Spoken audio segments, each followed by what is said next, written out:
میں راستے میں ہی تھا جب مغرب کی اذان ہوئی۔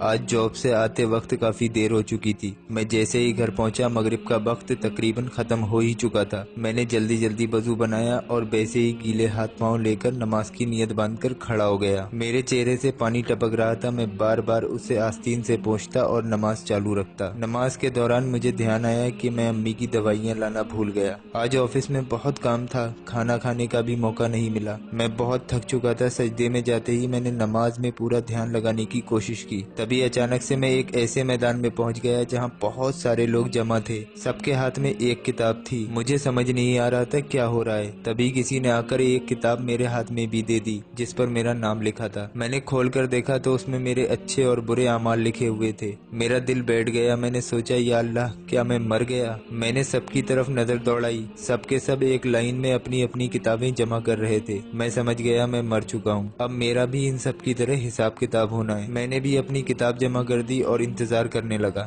جب سب لوگوں کی کتاب جمع ہو گئی تو وقت آیا فیصلے کا۔ مجھے اپنے کانوں پر یقین نہیں ہوا جب سب سے پہلے میرا نام پکارا گیا۔ میرا دل زور زور سے دھڑکنے لگا۔ میں نے سوچا نہ جانے آج میرا کیا ہوگا، نہ جانے آج میرا کیا انجام ہوگا۔ تبھی آواز آئی جہنم۔ مجھے بھروسہ نہیں تھا کہ میرے حصے میں جہنم آئے گا۔ میں رونے لگا، میری آنکھوں سے آنسو ٹپکنے لگے۔ تبھی دو خطرناک والے سائے آئے اور مجھے گھسیٹ کر لے جانے لگے۔ میں چلاتا رہا بچاؤ مجھے کوئی بچاؤ، لیکن سب مجھے سہمی ہوئی نظروں سے دیکھ رہے تھے۔ کوئی بچانے کے لیے آگے نہیں آیا۔ میں نے چلا کر کہا کبھی میں نے کچھ غلط نہیں کیا، کبھی جھوٹ نہیں بولا، کبھی چگلی نہیں کی، سود نہیں کھایا، مجھے کیوں جہنم میں ڈال رہے ہو؟ کوئی کچھ نہیں بولا، صرف مجھے کھینچتے رہے۔ اب میں جہنم کی آگ محسوس کر سکتا تھا۔ جہنم کا منہ قریب ہی تھا اور اس میں سے ایسی آوازیں آ رہی تھی جیسے کوئی جانور رسی توڑ کر مجھ پر حملہ کرنے کی کوشش کر رہا ہو۔ میں بہت ڈر گیا اور زور زور سے رونے لگا۔ تبھی مجھے یاد آیا نماز۔ میں چلانے لگا میری نماز، میری نماز کہاں ہے؟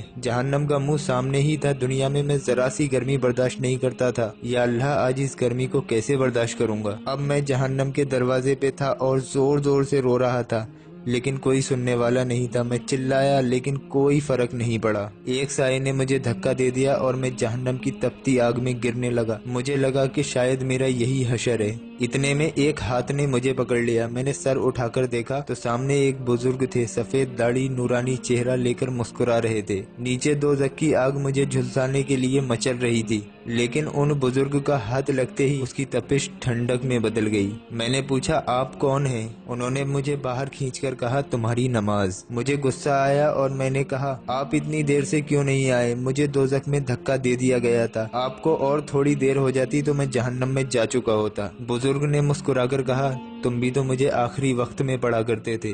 تبھی میری نیند کھلی، کوئی مجھے زور زور سے ہلا رہا تھا۔ میں نے دیکھا امی میرے پاس کھڑی تھی اور بول رہی تھی کیا ہوا؟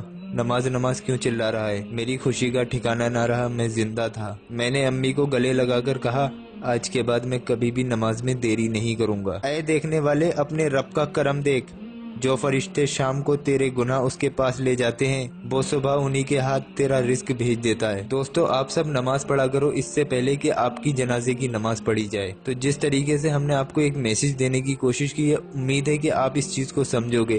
اس ویڈیو کو اپنے کچھ قریبی لوگوں تک شیئر کر کے ثواب کے مستحق بنیے۔ آپ کو نہیں پتا آپ کی ایک شیئرنگ سے اگر ایک بندہ بھی سدھر گیا اور اگر وہ نمازی بن گیا تو نیکیوں کا آپ کے پاس ٹھکانہ نہیں رہے گا۔ آپ فالتو کی ویڈیوز کو زیادہ تر شیئر کرتے ہو جس سے کسی کا کوئی بھی فائدہ نہیں ہوتا ہے۔ ایسی ویڈیوز کو آپ زیادہ شیئر کرتے ہو۔ اس ویڈیو کو اگر آپ کا دل ہو تو شیئر کر دینا، ورنہ کوئی بات نہیں ہے۔ ہم روز کی 2 ویڈیو، ایک صبح 11 بجے اور ایک شام میں 5:30 بجے لے کر اس چینل پر حاضر ہوتے ہیں، تو آپ لوگوں سے گزارش ہے چینل کو ضرور سبسکرائب کر لیجئے۔ چلیے دوستوں ملتے ہیں انشاءاللہ ایک نئی ویڈیو کے ساتھ۔ دعاؤں کی گزارش، میں ہوں سلمان ملک۔ السلام علیکم ورحمۃ اللہ وبرکاتہ۔ اللہ حافظ۔